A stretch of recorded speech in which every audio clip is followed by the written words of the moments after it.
let's talk about the ATF going after a decorated Navy sailor.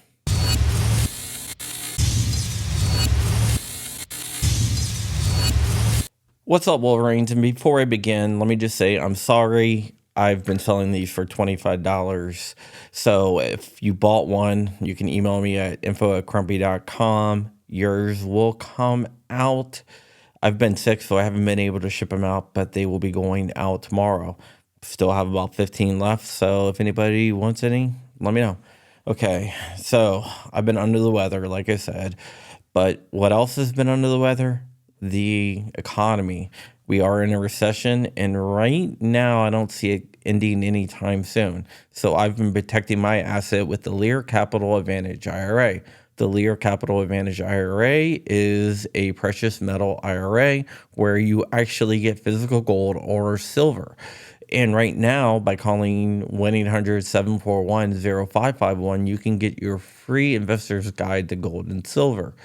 You can also get up to $15,000 in bonus silver and free shipping on your first order. This is physical gold. You can actually have it shipped to your house if you wanted to. So it's just not on paper, it's physical. And right now, you can get a great deal from Lear Capital. Lear Capital is the gold standard in precious metals with over $3 billion in transactions, tons of happy customers, an almost perfect rating on Trustpilot. And remember, right now, you can get your free investor's guide to gold and silver by calling 1-800-741-0551. Once again, that's 1-800-741-0551. They are a conservative-based company that sponsors shows like mine, and if you don't want to call, you can always check out the link below. All right, with that out of the way, let's go ahead and talk about this decorated Navy sailor and the injustice being done to him by the court system. Okay, so Patrick Tate Adamiak was a master at arms, which is basically the Navy's equivalent of an MP. He was basically a military cop. And on the side, he did some buying and selling of gun parts. It wasn't anything major. It was just a way to make some side money.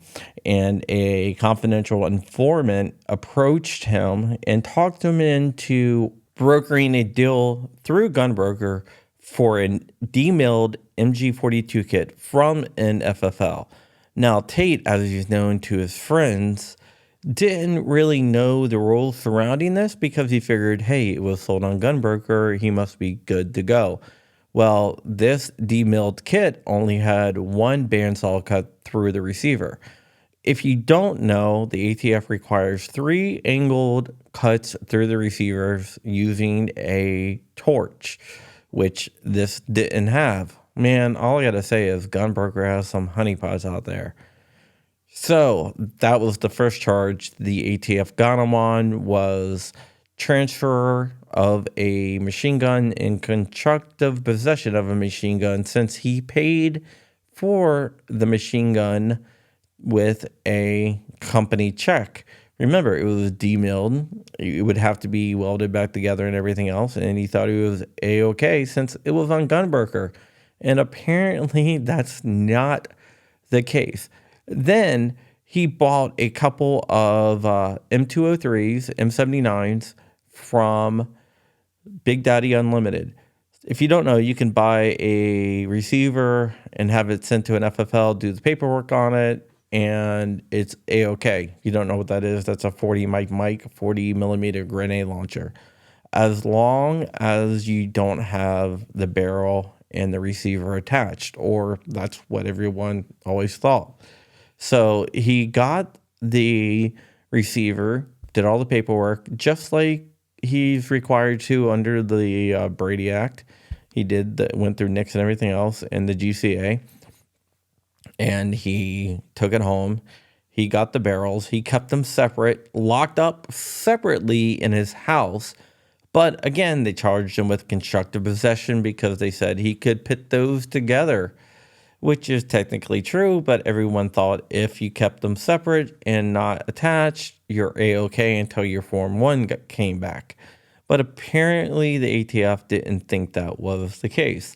And that might be a wake-up call to people out there that were planning on doing it. I was actually planning on buying a 203 and buying the tube, but now I'm only going to buy the 203 receiver and I'll wait on the tube just because I don't want to go to prison. So they charged him with that, having a destructive device. Not only that, but when he was stationed out in California defending your and my freedom, he bought a demilled RPG for $40. This RPG had no trigger mechanism and had a big ass hole cut in the middle of it. But when the ATF found it, they said destructive device. Well, John, you say, how could they call it a destructive device when it had a big ass hole cut in it and no trigger mechanism? Well, they took it back to their lab, they put a trigger mechanism in there, and they patched the hole. Apparently, it wasn't big enough for them to patch it. They were able to fire a 7.62 round out of it through a training round, and then they told the jury that Tate had the ability to fire anti-tank weapons. Mind you, he did not have any RPG rounds. What did they think? He was in Red Dawn or something, running around in the woods with an RPG? I don't know. The ATF sometimes confuses me a little bit. So they charged him with having a destructive device there. And this is where it gets really, really interesting. In the trial, they showed a bunch of Mac flats that he had. If you're not aware, Mac flats are not illegal to own. Even after the rule, Mac flats are still legal to own because they are not considered firearms under the GCA, NFA, or any other made-up fake laws that have to deal with firearms. They're just not firearms. But the jury was shown pictures of all these Mac flats, and the prosecution basically said that they were all machine guns. Well, if they were machine guns, why wasn't he charged with it? Because they know they couldn't, because they are totally legal. They also claim that because he had a wet saw is what is used for cutting tile, and you can go down to Home Depot and buy one. They claimed that that was a tool to make machine guns, which you still don't really get. I guess you could demill them. I'm not really sure. But since he had a wet saw, they claimed that that was gun making tools. Now here's the interesting part. Tate just remodeled his bathroom, which included cutting tiles. Now that wet saw could have been used for that, but the government decided that they know better than anyone in the contracting business, so that must be firearms making tools. They also put an E9 on the stand, which is a master chief, to prove that Tate had the knowledge to put together a machine gun. See, Tate is a master at arms, which is a military cop. The government tried to argue because he was a master at arms, he was some Richard Hoffman level gun maker, which we know is not true. The E9 talked about how Patrick was an exemplary sailor and how he was a great guy. So the E9 probably hurt their case more than it helped it. But in the end, Patrick was convicted on all charges. Immediately, the judge revoked his bond and Tate was taken into custody, and he is awaiting sentencing. His sentencing is in March, so he's going to be there through the holidays and everything else. The battle is not over, though. There will be an appeal, and since there is going to be an appeal, that means there's going to be legal bills. In order to combat these legal bills, Tate's friends and family have set up a Gives and Go to raise money for his legal defense. And you can donate to his legal defense. I will be leaving the link down below.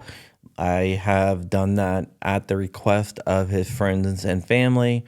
But looking into the case, there was a lot of injustice done here. And I think this case is a reason why we need to disband the ATF, or at least cut it down by a lot. And we can help Tate get out of this situation by helping his appeal be successful, by getting him the best lawyers and the best experts money can buy. And that's where the Gibson Go comes. So if you want, you can go ahead and help Tate out a little bit and help put a thumb in the eye of the ATF. All right, guys, that is it for today. I'm going to get some rest. This video took like 4 hours to film because I'm just not feeling very well. And I'm hacking up a lung. So every couple minutes I have to go hack up a lung. But I'm done now. So you guys stay ever vigilant, stay ever free, keep in the fight. I am out of here, Wolverines, motherfucker.